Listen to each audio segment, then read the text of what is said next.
Como não levar as coisas para o pessoal?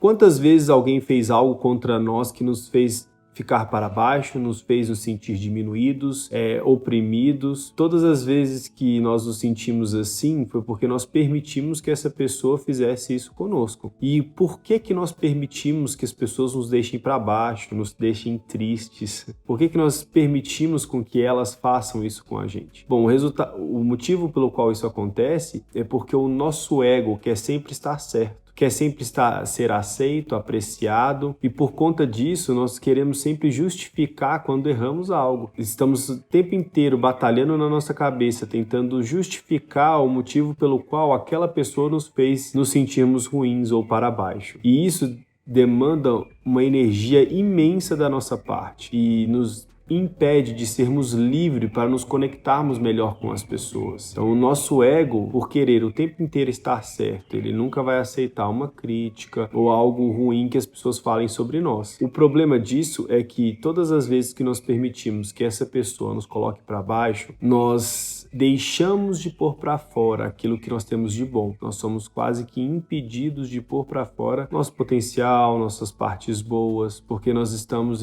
o tempo inteiro na nossa mente não querendo receber nada negativo, tentando justificar algo que aconteceu com a gente. Justificar o sentimento ruim que o outro fez com a gente, nos fez sentir. E isso é muito difícil no dia a dia, porque isso drena a nossa energia. Isso faz com que a gente fique parado, estático. Então é necessário a gente conseguir desenvolver o nosso lado emocional para conseguir, de duas uma, identificar se aquilo que aquela pessoa está falando faz sentido. Se fizer sentido, procurarmos melhorar. Reconhecer que todos nós erramos e isso não é um problema tão grande, dependendo do erro, claro. E que todos nós temos a capacidade de melhorar sempre. Então é uma decisão nossa de como nós levamos um insulto, uma agressão, como nós correspondemos a isso. A questão é que a forma como a gente corresponde a isso, ela é determinada pelo nosso histórico de vida. Se antes daquela agressão ou daquela situação nós já trabalhamos aquilo,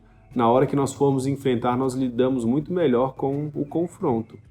Por isso a necessidade da gente trabalhar essas emoções. Então dificilmente alguém te fere se antes você não permitir. E o que acontece é que todos nós carregamos feridas emocionais internas, da nossa criação, dos nossos pais, da escola. E essas feridas ao longo dos anos elas vão se acumulando. E quando alguém esbarra próximo dessa ferida, todo o sentimento ruim que nós viemos acumulando durante os anos, ele se faz presente dentro de nós. E nós contabilizamos e nós colocamos essa responsabilidade na pessoa. Você me fez sentir assim. Por sua culpa eu estou mal, por sua culpa eu estou triste. Mas isso não é totalmente verdade. Aquela pessoa pode sim ter uma parcela de culpa, mas ela não é responsável pelo seu histórico. O fato de você não ter trabalhado todos os seus conflitos anteriores fez com que aquilo que ele fez hoje com você tivesse um efeito muito mais negativo do que de fato deveria ter. Então, se não trabalharmos o nosso lado emocional, hoje as pessoas elas têm essa mania, essa cultura, de colocar um objetivo na cabeça e passar por cima de tudo, inclusive dos seus próprios limites.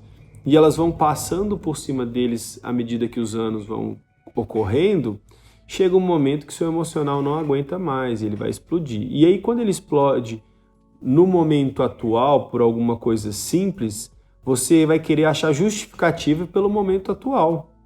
O problema é que você não vai encontrar resposta no que aconteceu com você hoje. O que aconteceu com você hoje é uma soma do seu histórico de vida. E como as pessoas não estão acostumadas a trabalhar os seus conflitos e seu lado emocional, elas vão acumulando. Por isso que chega um momento que as pessoas surtam, elas ficam deprimidas, porque nós, principalmente os brasileiros, não trabalhamos com prevenção. Nós esperamos o problema chegar num nível que fica muito difícil de ser tratado. Então, a inteligência emocional ela vem para te ajudar a mapear que tipo de conflitos você vem acumulando. Primeiro passo, identificá-los. Segundo, tratá-los. Para que a próxima vez que alguém for tentar te ferir, ou intencionalmente ou não fizer algo que te fira, o efeito negativo não seja maior do que o de fato é. Então, quem permite a pessoa te ferir é você. não ela. Nós recebemos ataque todos os dias. O nosso corpo ele é bombardeado por vírus, por doenças, todos os dias. O que evita que nós adoecermos, que nós adoeçamos, é o nosso anticorpo. Então não é a característica do invasor que importa, mas é a característica da nossa imunidade, da nossa resistência. Duas pessoas estão andando na rua e de repente elas deparam com algum pedinte, ele pede um dinheiro e as pessoas não têm na hora, falam, olha, não posso. Então o mendigo começa a xingar as pessoas. E uma delas começa a debater com o mendigo. Nós não temos, não é culpa nossa, se a gente tivesse te dava, e o outro fala, não, vocês não querem ajudar. E ela começa a se sentir mal e começa a debater ali com o mendigo na rua, enquanto a outra fala, não, deixa ele pra lá, ele precisa de ajuda. Qual a diferença de uma pessoa que permite o outro de deixá-la pra baixo e da outra que não? É o histórico de vida. Aquela cena só aconteceu porque aquela pessoa já tinha algo pré-existente, que quando o outro tocou nisso ou próximo disso, diminuiu ela. Outro exemplo, duas pessoas estão numa loja e de repente chega alguém para assaltar, para roubar aquela loja, começa a disparar vários tiros e rouba algumas pessoas e sai correndo.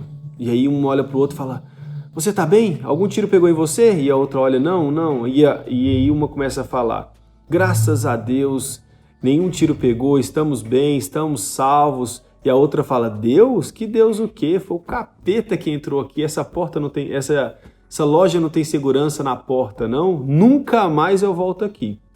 Bom, o que vai acontecer é que no outro dia uma vai acordar grata, as coisas vão fluir melhor para ela vai conseguir resolver as coisas numa facilidade, ela vai ter no rosto um semblante alegre, enquanto a outra provavelmente não vai acordar bem, vai acordar meio que com febre, não vai conseguir trabalhar direito e as coisas vão ser cada vez mais difíceis para ela. Qual que é a diferença entre uma e a outra? O histórico de vida. Se uma já veio trabalhando suas emoções, ela consegue lidar muito melhor com o que acontece com ela hoje.